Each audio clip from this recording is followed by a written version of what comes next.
नमस्कार। आकाशवाणी जयपुर अजमेर से प्रस्तुत है प्रादेशिक समाचार।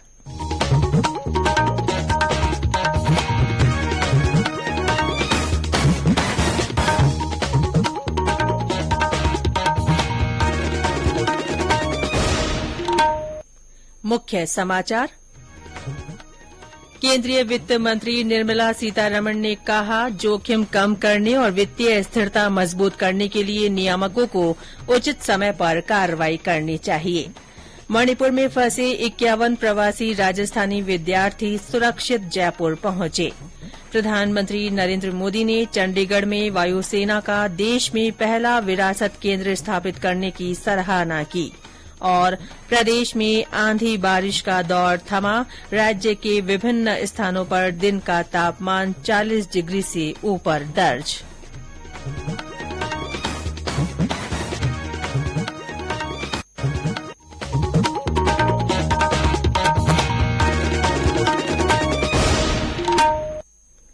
समाचारों के साथ मैं रितिका गुप्ता।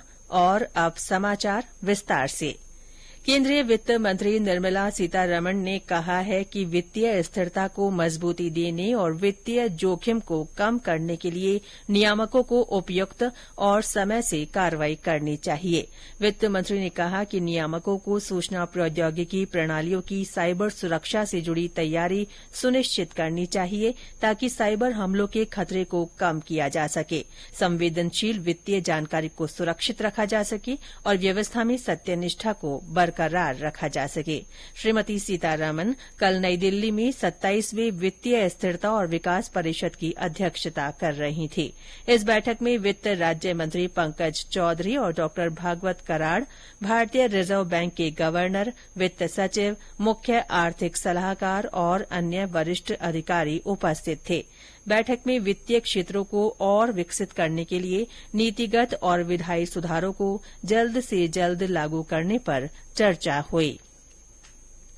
G20 के विकास कार्य समूह की तीसरी बैठक आज से गोवा में शुरू हो रही है। 3 दिन की इस बैठक से पहले महिलाओं के नेतृत्व में विकास के विषय पर अलग से एक कार्यक्रम हुआ। बैठक में लैंगिक समानता और महिलाओं के नेतृत्व में विकास का लक्ष्य प्राप्त करने के लिए आर्थिक, सामाजिक, सांस्कृतिक और राजनीतिक निर्णय लेने की प्रक्रिया में महिलाओं की पूरी भागीदारी पर चर्चा की गई। इस अवसर पर विदेश मंत्रालय के संयुक्त सचिव नागराज नायडू ने पीढ़ीगत समानता का निर्माण करने की आवश्यकता पर जोर दिया। उन्होंने कहा कि महिलाओं के नेतृत्व में विकास के दृष्टिकोण के माध्यम से G20 उनके पूरे सामर्थ्य का उपयोग करे। रेलवे ने इस साल अप्रैल में 12 करोड़ 64 लाख 60 हजार टन की मासिक ढुलाई की है। ये 2022 की इसी अवधि की तुलना में 3.5% अधिक है। इस साल अप्रैल में माल ढुलाई से 13,893 करोड़ रुपए का राजस्व अर्जित हुआ, जबकि पिछले साल अप्रैल में ये राशि लगभग 13,000 करोड़ रुपए थी। इसमें 7% की वृद्धि हुई है। राज्य सरकार ने मणिपुर में फंसे प्रवासी राजस्थानी विद्यार्थियों को सुरक्षित पहुंचाने के लिए ऑपरेशन इम्फाल शुरू कर दिया है। इसके तहत कल रात कोलकाता से सांगानेर एयरपोर्ट पर 25 विद्यार्थियों का दूसरा दल पहुंचा।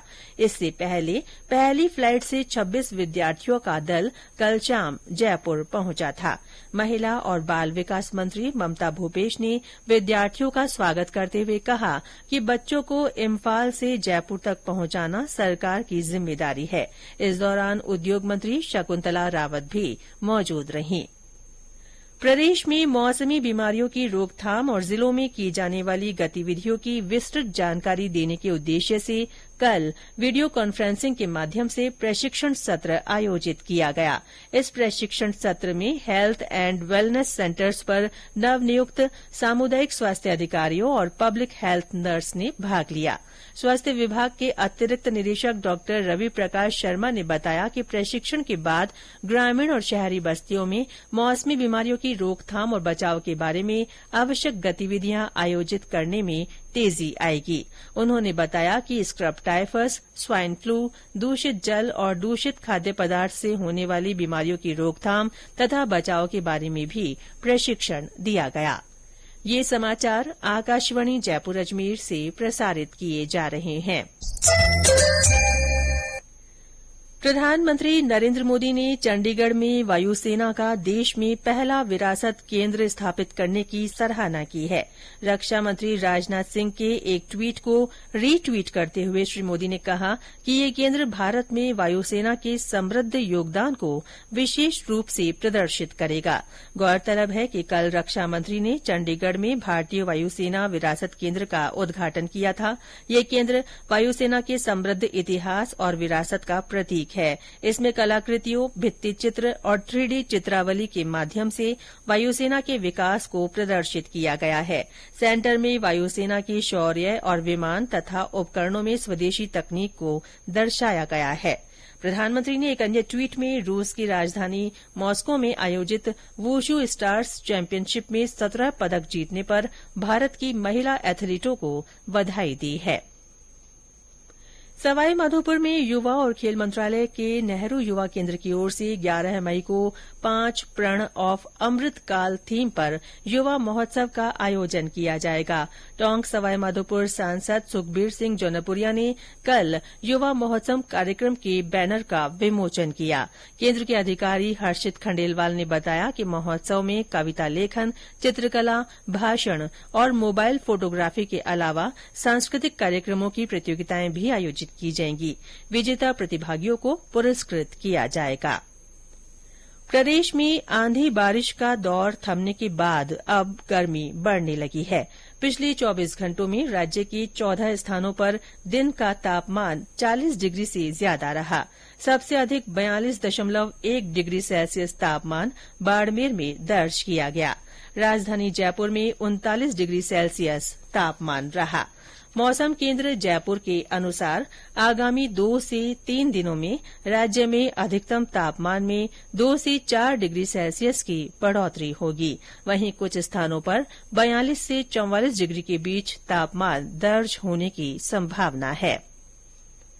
भीलवाड़ा जिले के करेड़ा में एक मोटरसाइकिल के बिजली के खंभे से टकरा जाने से 2 लोगों की मृत्यु हो गई। सूचना मिलते ही करेड़ा थाना पुलिस मौके पर पहुंची और मृतकों के शव करेड़ा सामुदायिक अस्पताल की मोर्चरी में रखवाए गए। करेड़ा थाना प्रभारी जसवंत सिंह ने बताया कि भोजा पायरा गांव के पास मोटरसाइकिल सवारों के खंभे से टकराने से ये हादसा हुआ। प्रदेश में दूसरी राष्ट्रीय लोक अदालत का आयोजन 13 मई को किया जाएगा। लोक अदालत के सफल आयोजन के लिए राजस्थान उच्च न्यायालय विधिक सेवा समिति जोधपुर के अध्यक्ष की अध्यक्षता में उच्च न्यायालय के मध्यस्थता केंद्र परिसर में कल बैठक आयोजित की गई। विधिक सेवा समिति के सचिव ने बताया कि बैठक में विभिन्न इंश्योरेंस कंपनी के अधिकारियों और अधिवक्ताओं से इस लोक अदालत के लिए चिन्हित होने वाले प्रकरणों में अधिकाधिक पक्षकारों को बुलाकर राजीनामे के लिए प्रेरित करने का आह्वान किया गया। प्रदेश में कल कोरोना संक्रमण के 34 नए मामले सामने आए। कल इस बीमारी से जयपुर, श्रीगंगानगर और पाली में एक संक्रमित की मृत्यु हो गई। बांसवाड़ा में 8, प्रतापगढ़ और उदयपुर में 5-5, अजमेर में 4, हनुमानगढ़, राजसमंद, सवाईमाधोपुर और जयपुर में 2-2, बूंदी, पाली, सिरोही तथा नागौर में कल एक व्यक्ति में संक्रमण की पुष्टि हुई। राज्य में कल 166 संक्रमित इस बीमारी से स्वस्थ भी हुए। इसके बाद सक्रिय मामले कम होकर 968 रह गए हैं। आकाशवाणी जयपुर के समाचार विभाग की ओर से अंतर्राष्ट्रीय मोटा अनाज वर्ष के उपलक्ष्य में अपने श्रोताओं में मोटा अनाज के प्रति जागरूकता के लिए संदेश श्रृंखला चलाई जा रही है। इसमें श्रोता संदेश भेजकर बता सकते हैं कि वे अपने भोजन में मोटा अनाज किस तरह काम में लेते हैं। श्रोता मोटा अनाज के बारे में अपने संदेश लिखकर या रिकॉर्ड कर व्हाट्सएप नंबर 9414052368 पर भेज सकते हैं। और अंत में मुख्य समाचार एक बार फिर।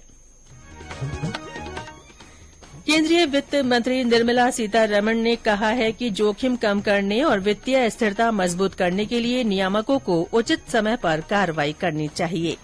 मणिपुर में फंसे 51 प्रवासी राजस्थानी विद्यार्थी सुरक्षित जयपुर पहुंचे। प्रधानमंत्री नरेन्द्र मोदी ने चंडीगढ़ में वायुसेना का देश में पहला विरासत केंद्र स्थापित करने की सराहना की है।